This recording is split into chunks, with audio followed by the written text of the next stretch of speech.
Hello learners, this is Dinesh Kumar. So class 10th maths chapter number 4 द्विघात समीकरण। सो देखिए यहाँ पर इंट्रोडक्शन एक्सरसाइज 4.2 का टॉपिक चलेगा, गुणनखंडों द्वारा द्विघात समीकरण का हल। अब देखिए यहाँ पर आप लोगों को पता है कि द्विघात समीकरण क्या होता है और उसका जो मानक रूप है वो क्या होता है। तो द्विघात समीकरण, तो देखिए उसका मानक रूप क्या होता है, a x square plus b x plus c बराबर 0।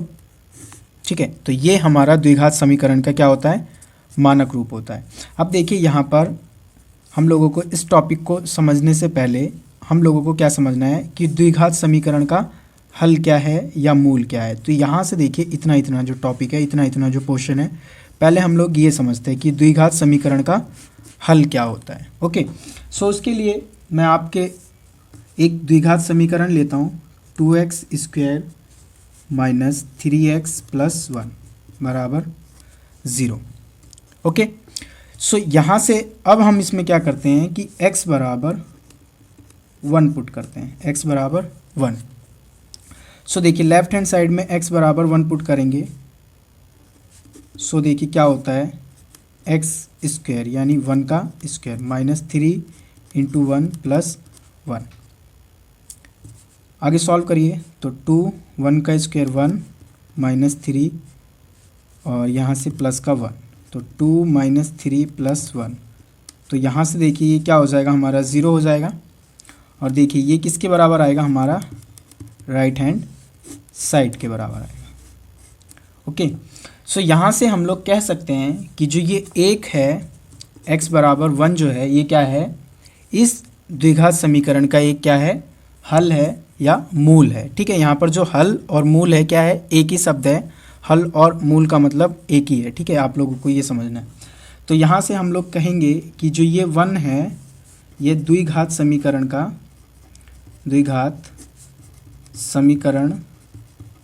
का मूल, या इसको हम लोग हल भी कहते हैं, हल है।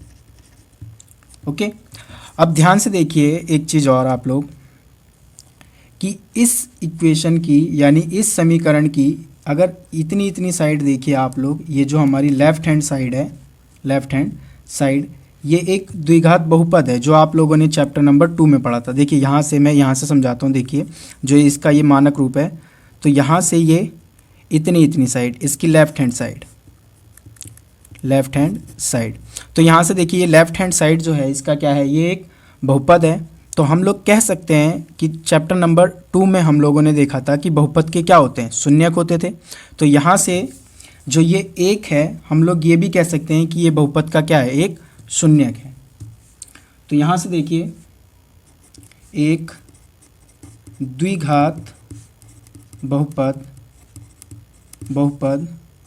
2x square minus 3x plus 1। अब देखिए जब मैंने ये इतना इतना लिखा है यानी लेफ़्ट हैंड साइड लिखी है, तो ये द्विघात समीकरण नहीं है, ये द्विघात बहुपद है। ठीक है, द्विघात बहुपद और द्विघात समीकरण में फ़र्क क्या होता है, देखिए मैं बता दूँ आप लोगों को कि यहाँ से ax square plus b x plus c, अगर ये इतना इतना लिखा हुआ है तो ये क्या होगा, हमारा बहुपद होगा। ठीक है, और यहाँ पर अगर इक्वल में 0 लग गया है, अगर इक्वल और 0 आ गया है, तो यहाँ पर ये क्या हो जाएगा, समीकरण हो जाएगा। तो यहाँ से देखिए लेफ्ट हैंड साइड क्या है, बहुपद है। तो एक द्विघात बहुपद 2x square minus 3x plus 1 क्या होगा, हमारा ये का एक शून्यक है। ठीक है, तो इतना इतना हमारा जो है ये बहुपद है और एक जो होगा इसका एक शून्यक होगा। ठीक, ये आप लोगों को पता है जो आप लोगों ने चैप्टर नंबर 2 में पढ़ा था। अब देखिए यहाँ पर कि क्या, कि ये जो हमारा द्विघात बहुपद है, जो हमारा द्विघात बहुपद होता था, द्विघात बहुपद, उसके अधिकतम कितने शून्यक होते थे, 2 शून्यक होते थे। ओके, ये आप लोगों को पता है, द्विघात बहुपद के अधिकतम 2 शून्यक होते हैं। तो इसी प्रकार से जो हमारा द्विघात समीकरण होगा, उसके अधिकतम कितने शून्यक होंगे, द्विघात समीकरण के जो अधिकतम मूल या जो हल होंगे वो कितने होंगे, 2 होंगे। मूल या इसी को हम लोग हल कहते हैं कितने होंगे, 2 होंगे। ओके, अब यहाँ से देखिए कन्फ्यूज़न वाला वर्ड आया है, तो आप लोग यहाँ पर कंफ्यूज मत होइएगा। यहाँ पर शून्यक, मूल और हल जो यहाँ पर चल रहा है आप लोगों को कंफ्यूजन पैदा कर रहा होगा। देखिए जब मैं शून्यक की बात कर रहा हूँ तो ये लेफ्ट हैंड साइड इतनी इतनी, ठीक है, मानक रूप की ये लेफ्ट हैंड साइड, अगर ये इतनी इतनी हम लोग देखते हैं तो ये बहुपद होता है, ठीक है। और यहाँ से लेकर के अगर हम लोग इसको अगर पूरा देखते हैं तो यही हमारा क्या हो जाता है, समीकरण हो जाता है। ओके, सो यहाँ से कन्फ्यूज़ मत होना। अब देखिए आपकी कन्फ्यूज़न दूर करने के लिए मैं एक चीज़ बताता हूँ आप लोगों को। तो यहाँ से देखिए जो ये हमारा शून्यक होता है ये मूल के बराबर है, और जो मूल होता है वो हमारा हल के बराबर। ये तीनों एक तरह से बराबर होते हैं, लेकिन फ़र्क क्या है, इसमें फ़र्क क्या है। तो देखिए ये जो शून्यक होता था हमारा, ये शून्यक जो होते हैं वो बहुपद के होते हैं, ठीक है। ये चैप्टर नंबर 2 में आप लोगों ने पढ़ा है, ठीक। और यहाँ पर जो ये मूल और ये जो हल होते हैं ये हमारे समीकरण के होते हैं, ठीक है, समीकरण, द्विघात समीकरण के। तो हम लोग ऐसा भी कह सकते हैं कि जो हमारा मूल है वो हल है, ठीक है। तो हल और जो मूल है वो आपस में क्या है, बराबर है। अगर मैं हल की बात कर रहा हूँ तो समझ जाइए मैं मूल की बात कर रहा हूँ, अगर मैं मूल की बात कर रहा हूँ तो समझ जाइए मैं हल की बात कर रहा हूँ, ठीक है। तो ये बहुपद के शून्यक होते हैं, ठीक है, बहुपद के शून्यक होते हैं, और द्विघात समीकरण के मूल और हल कहे जाते हैं वही, ठीक है। तो यहाँ से शून्यक, मूल और हल तीनों एक ही होते हैं, ठीक है। बट फ़र्क क्या होता है आप लोगों को पता है कि अगर हम लोग ये लेफ़्ट हैंड साइड उठाते हैं तो ये हमारा क्या हो जाता है, बहुपद हो जाता है, और अगर हम लोग इसको 0 लगा देते हैं यानी इक्वल का साइन भी आ जाता है तो वो हमारा क्या हो जाता है, समीकरण हो जाता है, ठीक है। तो यहाँ से लेफ़्ट हैंड साइड तक अगर हम लोग देखें तो उसके शून्यक होते हैं, अगर हम लोग पूरे को देखें तो ये हमारे मूल और या हल, ठीक है। तो मूल और हल बराबर है, यहाँ पर मैं आप लोगों को ये क्लियर करके चलूँ, ठीक। तो यहाँ पर ये इसका छोटा सा इंट्रोडक्शन था। अब यहाँ से जब आप लोग इसके क्वेश्चंस लगाएंगे तो आप लोगों को यहाँ पर प्रॉब्लम नहीं होगी। सो देखिए प्रश्नावली 4.2 देखिए, क्वेश्चन नंबर 1, गुणनखंड विधि से निम्न द्विघात समीकरणों के मूल ज्ञात कीजिए। तो यहाँ से देखिए हम लोगों को यहाँ पर इसके 5 पार्ट दे रखे हैं, और गुणनखंड विधि से हम लोगों को द्विघात समीकरण के मूल ज्ञात करने हैं। मूल यानी उसके हल, अभी इंट्रोडक्शन में बताया था, हल और जो मूल है हमारे बराबर हैं, ठीक है। तो अगर ये हल भी बोलेगा तो भी हम लोग निकाल लेंगे, मूल भी बोलेगा तो भी हम लोग निकाल लेंगे। तो यहाँ से देखिए क्वेश्चन नंबर फर्स्ट का फर्स्ट, तो क्या है हमारा, x² माइनस 3x माइनस 10 बराबर 0। तो देखिए ये द्विघात एक समीकरण है, तो यहाँ पर जो इसकी जो मानक रूप होगा वो क्या होगा, ax² plus bx plus c बराबर 0। अब देखिए हम लोग क्या करेंगे कि इसके मध्य पद को विभक्त करके यहाँ पर इसके मूल ज्ञात करेंगे। तो यहाँ से देखिए कैसे ज्ञात करेंगे कि यहाँ पर अगर मैं कंपेयर करूँ, यहाँ से मेरे को कंपेयर करना पड़ेगा a b c। तो यहाँ से देखिए a क्या है हमारा, x² का गुणांक होता है, तो देखिए कुछ नहीं है तो क्या होगा, 1 होगा, तो मैं 1 को उठाऊंगा। और जो हमारा c होता है वो क्या होता है, अचर पद। अचर पद कितना है, 10, ठीक, तो माइनस का 10, तो मल्टीप्लाई कराऊंगा तो कितना आएगा, माइनस का 10। अब देखिए इस 10 के, अभी माइनस का साइन इग्नोर कर दीजिए, तो इस 10 के हमें दो ऐसे गुणनखंड ढूंढने हैं जिनका योग करने पर प्लस का माइनस का 3 आए, ठीक है। तो उसके लिए देखिए हम लोग क्या करेंगे, एलसीएम लेंगे, ठीक है, 10 का, ठीक है, साइन को इग्नोर कर दे रहा हूँ मैं अभी। तो यहाँ से देखिए ये 2 पे कटेगा 5, और यहाँ से देखिए हमें इसके 2 गुणनखंड मिले हैं। अब इनका योग करने पर कितना आना चाहिए, -3 के बराबर आना चाहिए, और जब हम उनकी गुणा कराएं तो कितना आना चाहिए, माइनस का 10। देखिए यहाँ पर योग करने पर कितना आना चाहिए, -3, और गुणा करने पर कितना आना चाहिए, माइनस का 10, ठीक। तो यहाँ से देखिए ये 2 फैक्टर हमारे पास आए हैं। क्या इससे हमारा काम होगा, देखिए मैं जोड़ूंगा तो ये 7 हो जाएगा, ठीक। लेकिन अगर यहाँ पर मैं इसको -5 और इसको प्लस का 2 लूँ तो यहाँ से देखिए जब हम इसको सॉल्व करेंगे तो ये कितना आ जाएगा, -3 आ जाएगा, जो कि इसके बराबर आ रहा है। और इन्हीं फैक्टर की जब हम लोग मल्टीप्लाई कराएंगे तो ये कितना आ जाएगा, -10 आ जाएगा। तो ये हमारा फैक्टर हमें मिल गया। अब देखिए इन्हीं फैक्टरों को हम लोग क्या लेंगे, 2 को 2x और 5 को -5x, ठीक है। यहाँ पर x लगा देंगे, तो यहाँ से देखिए x², अब इसकी जगह पे ये वाले दोनों फैक्टर तो प्लस का 2x माइनस का 5x और माइनस का 10 बराबर 0। अब देखिए यहाँ से इन दोनों स्टेपों से कुछ कॉमन लेना है, ठीक है। ये यहाँ से देखिए, ये मैंने लाइन लगा रखी है, आपको नहीं लगानी है, जस्ट आपको समझाने के लिए है। तो यहाँ से देखिए क्या कॉमन आएगा, x कॉमन आ जाएगा, तो क्या बचा x और यहाँ पर 2। अब देखिए यहाँ पर जो मैंने ये ब्रैकेट बनाया है, इन दोनों स्टेपों से कुछ ऐसा कॉमन लेना है कि same to same x plus 2 इस वाले ब्रैकेट में बन जाए। तो देखिए यहाँ पर ये वाली टर्म देखिए, माइनस की 5x और माइनस की 10।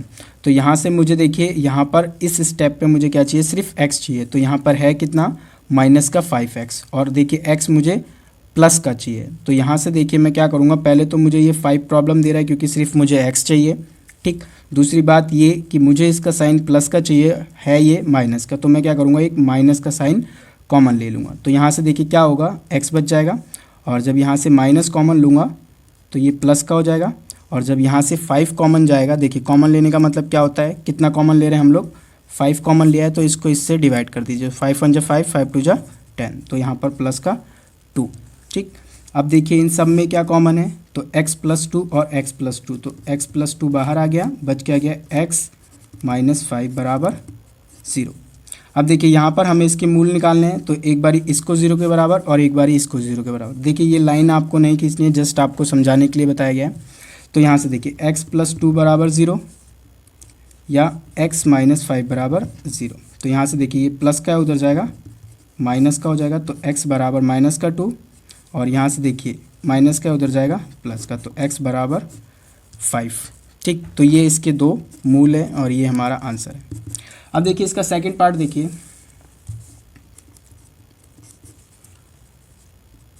To x square plus x minus 6 बराबर 0। तो यहाँ से देखिए अब फिर से हम लोग वही काम करेंगे। तो 2 की मल्टीप्लाई यानी a की मल्टीप्लाई c से कराएंगे, तो 2 माइनस का 6, और जब मल्टीप्लाई कराएंगे तो कितना आएगा, माइनस का 12। अब देखिए हमें क्या करना है कि जोड़ने पर यानी योग करने पर कितना आना चाहिए, x यानी कि 1, ठीक है। हम लोग ऐसा भी कह सकते हैं, योग करने पर कितना आना चाहिए, 1। और देखिए यहाँ पर मल्टीप्लाई करने पर जब हम उसकी गुणा करें तो कितना आए, माइनस का 12, ठीक है। तो ये आप लोगों को ध्यान रखना है। तो अब देखिए इसी के हम लोग क्या करेंगे कि 12 के गुणनखंड लिखेंगे एलसीएम के। तो यहाँ से माइनस इग्नोर कर दीजिए, तो 2 पे कट होगा, ठीक है, 6 बार में। तो यहाँ से देखिए एक फैक्टर तो ये आया, देखते हैं अगर इससे काम हो जाएगा तो ठीक है, नहीं तो हम लोग अगला चेक करेंगे। तो देखिए अगर मैं इनको जोड़ूंगा तो 8 हो जाएगा, और 6 में से 2 को घटाऊंगा तो 4 हो जाएगा, जो कि इसके बराबर नहीं आ रहा है, तो ये फैक्टर नहीं हो सकता है। अब अगला देखिए, अब फिर से 12 को देखिए ये और किस नंबर से कटेगा। तो यहाँ से देखिए ये 3 पे कट होगा, 3 4 जा 12, ठीक। अब देखिए यहाँ से अगर अपना काम हो जाएगा तो ठीक है। तो देखिए जोड़ूंगा तो 7 हो जाएगा, लेकिन 4 में से मैं 3 को घटाऊंगा तो ये 1 आ जाएगा, जो कि हमारा x के बराबर है। तो हम लोग यही फैक्टर ले लेंगे, ठीक है। तो ये माइनस का और ये प्लस का, क्योंकि हमें यहाँ पर प्लस का 1 चाहिए, तो बड़ी संख्या को हम लोग क्या करेंगे, प्लस का। तो देखिए हम जब इसकी गुणा कराएंगे तो ये माइनस का भी 12 आ जाएगा, तो ये हमारा फैक्टर हो गया। तो ये x और ये x, तो यहाँ से देखिए 2x square minus 3x plus 4x minus 6 बराबर 0। अब देखिए यहाँ से क्या कॉमन आ रहा है, यहाँ से हमारा x कॉमन आ रहा है, ठीक है। तो क्या बच गया, 2x, और यहाँ से x कॉमन गया तो 3। अब देखिए यहाँ पर इस ब्रैकेट में इन दोनों स्टेपों से कुछ ऐसा कॉमन लेना है कि same to same 2x minus 3 बन जाए। तो यहाँ से देखिए मुझे 2x चाहिए, ठीक है। इस स्टेप पे है क्या, 4x। तो यहाँ से देखिए मुझे 2x कैसे मिलेगा, जब मैं यहाँ से 2 कॉमन लूँगा, ठीक है, प्लस का। तो यहाँ पर बन जाएगा हमारा 2x, और यहाँ माइनस का साइन, और यहाँ से 2 कॉमन जाएगा तो 3, ठीक है जी। कैसे लिया कॉमन मैंने, देखिए 6 से मुझे क्या कॉमन लेना था, 2, तो मैंने इसको 2 से डिवाइड कर दिया, ठीक है। कॉमन लेने का मतलब होता है डिवाइड करना। तो देखिए सब में क्या कॉमन है, 2x माइनस 3, बच क्या गया, x प्लस 2 बराबर 0। अब देखिए एक बार इसको 0 के बराबर, एक बार इसको 0 के बराबर, तो 2x माइनस 3 बराबर 0 और x प्लस 2 बराबर 0। तो यहाँ से देखिए x की वैल्यू निकालिए, तो ये माइनस की उधर जाएगी प्लस की, और 2 मल्टीप्लाई में उधर जाएगा डिवाइड में, तो 3/2। तो x बराबर 3/2, और यहाँ से देखिए प्लस का उधर जाएगा माइनस का, तो x बराबर माइनस का 2। देखिए इसका थर्ड पार्ट देखिए, under root 2x² plus 7x plus 5√2 बराबर 0। तो यहाँ से देखिए ये क्वेश्चन थोड़ा इंपॉर्टेंट है और ये बाकी क्वेश्चनों से थोड़ा अलग है, तो इस पर थोड़ा ध्यान दीजिएगा। तो यहाँ से देखिए सबसे पहले हम लोग a ढूंढेंगे। a क्या है हमारा, x² का गुणांक जो कि क्या है हमारा अंडर रूट 2, और c क्या है हमारा 5√2। तो इनकी मल्टीप्लाई कराएंगे। तो देखिए मल्टीप्लाई कैसे हो गई है, अंडर रूट 2 की मल्टीप्लाई इनसे कराएंगे, ठीक है। तो देखिए रूट टू से मल्टीप्लाई होगा तो ये क्या हो जाएगा 2 हो जाएगा, ठीक। और ये 5 ऐसे, तो 5 2 जा 10, ठीक है। ये आप लोगों को पता है ना, आप लोगों ने यहाँ पर देखिए अगर अंडर रूट 2 का स्क्वायर होता था तो आप लोग क्या करते थे, under root 2 multiply under root 2, और जब इसको सॉल्व करते थे तो यहाँ पर ये 2 आ जाता था। ओके, सो यहाँ से देखिए 10 आ गया। अब 10 के हम लोगों को ऐसे गुणनखंड ढूंढने हैं जिनका योग करने पर कितना है 7 आए प्लस का। तो यहाँ से देखिए योग करने पर हमें कितना मिलना चाहिए, योग करने पर 7, और गुणा करने पर कितनी मिलनी चाहिए हम लोगों को, गुणा करने पर 10, ठीक है। तो ये चीज़ हमें ढूंढनी है। तो यहाँ से देखिए हम लोग क्या करेंगे, सिंपल इस 10 का एलसीएम, ठीक है। तो 2 पे कट होगा और ये, तो देखिए यहाँ पर 2 फैक्टर मिले हैं और देखिए जोड़ने पर हमारा 7 के बराबर आ जाएगा। तो इसी को मैं क्या लिखूँगा 2x और ये 5x, ठीक। तो ये हमारे गुणनखंड है। और देखिए जब हम इनकी मल्टीप्लाई कराएंगे तो 5 दूनी 10, और ये भी हमारा साइड बैठ गया। तो यहाँ से देखिए अंडर रूट 2x² और 7x की जगह पे 2x और 5x, तो 2x प्लस 5x और 5 अंडर रूट 2 बराबर 0। अब देखिए यहाँ पर कॉमन लेने का थोड़ा ध्यान से देखिएगा। अब यहाँ से देखिए हमें इन दोनों स्टेपों से कॉमन लेना है। तो यहाँ पर देखिए मैं इसको यहाँ पर साइड में समझा रहा हूँ आपको, under root 2x² plus 2x। अब ध्यान से सुनिएगा, देखिए ये अंडर रूट 2x² को मैं क्या लिख सकता हूँ, x गुणा x प्लस इस 2 को देखिए मैं क्या लिख सकता हूँ, under root 2 multiply under root 2 और x, ये मैं इसको लिख सकता हूँ, ठीक है। कैसे, अब देखिए यहाँ पर ध्यान से देखिए कि ये जो हमारा 2 होता है 2, जैसे कि यहाँ पर देखिए ये 2 आया था, तो ये 2 कैसे आया था, हमने अंडर रूट 2 की मल्टीप्लाई अंडर रूट 2 से करी थी, तो ये आया था हमारा, ठीक है। तो इस तरीके से हम लोग इस 2 को under root 2 into under root 2 लिख सकता हूँ। तो देखिए यहाँ पर 2 को मैं under root 2 into under root 2 लिख सकता हूँ। तो यहाँ से देखिए अब कॉमन लेंगे, तो यहाँ से देखिए अंडर रूट 2x और अंडर रूट 2x कॉमन आ जाएगा। तो यहाँ से देखिए अंडर रूट 2x कॉमन, क्या बच जाएगा x, और यहाँ पर रूट 2। तो देखिए अंडर रूट 2x कॉमन लेने के बाद यहाँ पर क्या बचेगा, देखिए ये वाला स्टेप x प्लस रूट 2, और अब देखिए यहाँ से हमें कॉमन लेना है, ठीक। और इस ब्रैकेट में कुछ ऐसा कॉमन लेना है इन दोनों स्टेपों से कि x प्लस रूट 2 बच जाए। तो यहाँ से देखिए अब यहाँ पर मुझे क्या चाहिए, इस वाले स्टेप पे x चाहिए। तो यहाँ पर देखिए 5x है, तो 5 प्रॉब्लम दे रहा है, तो क्या करेंगे 5 को कॉमन ले लेंगे। तो यहाँ क्या बचेगा x, और यहाँ से देखिए 5 जाएगा तो क्या बचेगा रूट 2, ठीक, सिंपल कॉमन आ गया। अब देखिए सब में क्या कॉमन है, x प्लस रूट 2, ठीक, और बच गया अंडर रूट 2x प्लस 5 बराबर 0। एक बार इसको 0 के बराबर, एक बार इसको 0 के बराबर, तो x प्लस रूट 2 बराबर 0।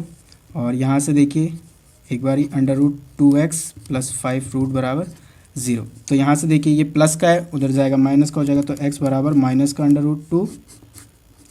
और यहाँ से देखिए तो रूट 2x प्लस का है, उधर जाएगा माइनस का 5, और यहाँ से देखिए ये अंडर रूट 2 मल्टीप्लाई में है तो उधर जाएगा डिवाइड में। तो यहाँ से देखिए ये x की 2 वैल्यू है, यानी इसके जो मूल हैं। ओके, सो यहाँ से देखिए इसका fourth part 2x² minus x plus 1/8 बराबर 0। तो यहाँ से देखिए पहले ये जो हमारा द्विघात समीकरण है, पहले हम लोग क्या करेंगे कि यहाँ से ये भिन्न में है, पहले हम लोग इसको चेंज करके सिंपल में लेके आएंगे, ठीक है। फिर हम लोग इसको आगे सॉल्व करेंगे। तो देखिए यहाँ पर मैं बता रहा हूँ किस तरीके से हम चेंज करेंगे इसको, 2x² माइनस x प्लस 1/8। तो देखिए यहाँ कुछ नहीं है 1, यहाँ कुछ नहीं है 1। तो अब हम लोग क्या करेंगे, इसको आगे सॉल्व करेंगे। तो देखिए एलसीएम लिया जाता है पहले, ठीक है। देखिए फ्रैक्शन वाले नंबर को प्लस या माइनस करने के लिए, भिन्न वाले नंबर को प्लस या माइनस करने के लिए हम लोगों को सबसे पहले एलसीएम, ठीक है, ये प्रोसेस कैसे करते हैं मैं ये आपको बता रहा हूँ। फिर एलसीएम लिया जाता है, एलसीएम ले लिया, अब फिर डिवाइड करानी। तो इस एलसीएम की डिवाइड कराएंगे हम लोग 1 से, तो यहाँ से ऐसे 8 आएगा, और अब 8 की क्या करा देंगे, मल्टीप्लाई। तो देखिए, तो 8 दूनी 16 एक्स स्क्वायर, और इसी तरीके से इसको जब डिवाइड करेंगे 1 को इससे 8 की एक्स से कराएंगे माइनस का 8x, और यहाँ से 8 को 8 से डिवाइड करेंगे 1 की मल्टीप्लाई 1 से, तो 1, ठीक है। तो यहाँ से देखिए डायरेक्ट मैं ये वाली लाइन लिख दे रहा हूँ, 16x square minus 8x plus का 1 बराबर 0। अब देखिए 8 को ख़त्म करना है, तो यहाँ से देखिए ये डिवाइड में है, उधर जाएगा मल्टीप्लाई हो जाएगा, तो 16x square minus 8x plus 1 बराबर 0 × 8, और ये 0 हो जाएगा यहाँ पर। तो देखिए 16x square minus 8x plus 1 बराबर 0। तो अब हम लोगों का ये देखिए भिन्न, ये जो हमारा भिन्न था वो हमने इसको ख़त्म कर दिया। तो यहाँ से ये हमारे पास एक इक्वेशन आ गई, द्विघात समीकरण। अब यहाँ से देखिए 16 यानी a उठा लीजिए, और c कितना है 1, तो इसकी मल्टीप्लाई कराएंगे, कितना आएगा 16, ठीक। अब हम लोगों को 16 के दो ऐसे गुणनखंड ढूंढने हैं जिनको हम लोग क्या करें, योग करने पे माइनस का 8 आना चाहिए। तो योग करने पे कितना आना चाहिए, माइनस का 8, और जिनकी अगर हम लोग गुणा कराए तो कितना आना चाहिए, 16 आना चाहिए, ठीक है। तो कैसे ढूंढेंगे इस नंबर को, हम लोग क्या करेंगे, ये जो मल्टीप्लाई कराने पे यहाँ 16 है, इसके हम लोग गुणनखंड बनाएंगे एलसीएम के द्वारा। तो देखिए 2 पे कट होगा 8 बार में, ठीक है। यहीं पर रुक जाइए, देखिए इन दोनों फैक्टरों से अपना काम होगा। देखिए 8 2 10 घटाऊँगा 6, तो नहीं हो रहा है इसके बराबर, तो ये छोड़ दीजिए। अब यहाँ से देखिए दूसरा चेक करिए, 16 और कौन से टेबल में कटता है, तो 4 के टेबल में कटता है, तो 4 4 जा 16, और देखिए 4 और 4, देखिए मैं इनको जोड़ूंगा तो ये 8 हो जाएगा, लेकिन मुझे माइनस का 8 चाहिए, तो मैं क्या करूँगा, माइनस का 4 और माइनस का 4, ठीक है। तो माइनस का 4 और माइनस का 4 देखिए जोड़ूंगा तो माइनस का 8, और जब मैं इनकी मल्टीप्लाई कराऊंगा तो ये 16। तो इसी को देखिए मैं क्या लिखूँगा, -4x तो यहाँ से देखिए 16x स्क्वायर -4x प्लस 1 बराबर 0। देखिए यहाँ से क्या कॉमन आ रहा है, 4x, ठीक है। देखिए 4x कैसे कॉमन लिया मैंने, देखिए 16x स्क्वायर से क्या कॉमन लिया है मैंने, 4x। तो देखिए यहाँ से 16x स्क्वायर को मैं क्या लिख सकता हूँ, 4 गुणा x, और यहाँ से 4x, ठीक है। तो 4 से 4 कट गया, x से x कट गया, तो 4 गुणा x, तो क्या हो जाएगा 4x। तो यहाँ पर बच जाएगा 4x, और यहाँ से देखिए 4x है, और 4x से हमने 4x ही कॉमन ले लिया, तो क्या बचेगा, डिवाइड कर दीजिए 4x को 4x से, तो 1 बचेगा, ठीक है। और यहाँ से देखिए इस ब्रैकेट में हमें कुछ ऐसा कॉमन लेना है इन दोनों स्टेपों से कि सेम टू सेम 4x - 1 बन जाए। तो देखिए यहाँ पर 4x तो है, लेकिन ये माइनस का हमें चाहिए किसका, प्लस का। तो हम लोग क्या करेंगे कि माइनस का 1 कॉमन ले लेंगे, ठीक है। तो यहाँ से देखिए ये 4x हो जाएगा प्लस का, और यहाँ से माइनस, और ये 1, ठीक। अब देखिए सब में क्या कॉमन है, तो 4x - 1, और बच क्या गया 4x, और ये माइनस का ये वाला, तो 4x - 1 बराबर 0। अब एक बार इसको 0 के बराबर, एक बार इसको 0 के बराबर, तो 4x - 1 बराबर 0, और 4x - 1 बराबर 0।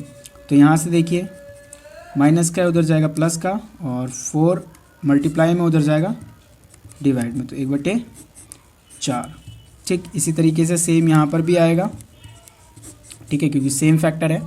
तो ये हम लोगों का आंसर है, ओके। देखिए इसका 5th पार्ट देखिए, 100x square minus 20x plus 1 बराबर 0।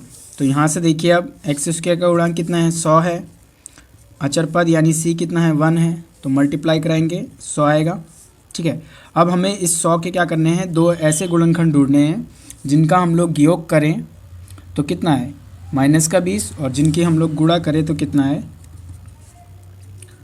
तो देखिए गुणा करने पे कितना है 100, ठीक है। तो अब हम लोग इस फैक्टर को कैसे ढूंढते हैं कि यहाँ पर जो आप लोगों ने ये नंबर लिया है a की c से मल्टीप्लाई करके उसके हम लोग गुणनखंड बनाएंगे, ठीक है। तो यहाँ से देखिए मैं इसको 10 × 10 लिख सकता हूँ, ठीक है, यानी 10 इंटू 10 के फैक्टर मिल सकते हैं। तो देखिए जोड़ूंगा तो ये 20 हो जाएगा, लेकिन मुझे माइनस का 20 चाहिए, तो मैं क्या करूँगा, माइनस का 10 और माइनस का 10। ठीक है, तो यहाँ से देखिए जोड़ूंगा तो माइनस का 20, और जब मैं इनकी मल्टीप्लाई कराऊंगा तो ये 100। ठीक, अब इसी को मैं क्या लिखूँगा, माइनस का 10x माइनस का 10x। ठीक है, तो यहाँ से देखिए 100x square minus 10x minus 10x plus का 1 बराबर 0। अब देखिए यहाँ से क्या कॉमन आ रहा है, तो यहाँ से देखिए 10x कॉमन आ रहा है। अब देखिए नहीं समझ में आया 10x कॉमन कैसे आ रहा है, तो देखिए यहाँ पर इन दोनों स्टेपों से 10x कॉमन लिया गया है। तो देखिए यहाँ पर 100x स्क्वायर और यहाँ से 10x, इस वाली चीज़ को मैंने उठाया है इतना इतना। ठीक, तो देखिए 100x स्क्वायर को क्या लिख सकता हूँ मैं, 10 गुणा 10 गुणा x, और यहाँ से 10 गुणा x तो है ये हमारा। ठीक है, तो यहाँ से देखिए 10 और 10 कॉमन आ गया, x और x कॉमन आ गया, तो 10x कॉमन आ जाएगा, बच क्या जाएगा यहाँ पर देखिए 10 और ये x। और देखिए यहाँ से हमने पूरा कॉमन ले लिया है, तो यहाँ पर क्या बचेगा, सिर्फ माइनस का 1, क्योंकि देखिए 10x था और हमें क्या कॉमन लेना था 10x, तो 10x को 10x से कॉमन लिया जाएगा तो वहाँ पर 1 बचेगा। ठीक है, कॉमन लेने का मतलब होता है डिवाइड करना। तो यहाँ से देखिए कॉमन लेने के बाद क्या बच गया, 10x माइनस 1, और यहाँ से हमें कुछ ऐसा कॉमन लेना है कि सेम टू सेम इस ब्रैकेट की तरह इस ब्रैकेट में बन जाए, यानी 10x माइनस 1। तो यहाँ से देखिए 10x तो हैगा, लेकिन ये माइनस का है, मुझे चाहिए किसका, प्लस का। तो मैं क्या करूँगा, माइनस का 1 कॉमन ले लूँगा, तो ये क्या हो जाएगा, प्लस का 10x और यहाँ से माइनस 1 बराबर 0। अब देखिए सब में क्या कॉमन है, 10x माइनस 1, बच क्या गया 10x माइनस 1 बराबर 0। अब एक बार इसको 0 के बराबर, एक बार इसको 0 के बराबर, 10x माइनस 1 बराबर 0, और यहाँ पर भी 10x माइनस 1 बराबर 0। तो देखिए माइनस क्या उधर जाएगा, प्लस का हो जाएगा, और मल्टीप्लाई में उधर जाएगा डिवाइड का हो जाएगा। ठीक है, इसी तरीके से सेम फैक्टर यहाँ पर भी आएगा, हमारा सेम नंबर है तो 1/10। तो ये हम लोगों का आंसर है। आई होप ये सारे क्वेश्चन आप लोगों को समझ में आए हों। सो कमेंट में #from LLC लिखना ना भूलें।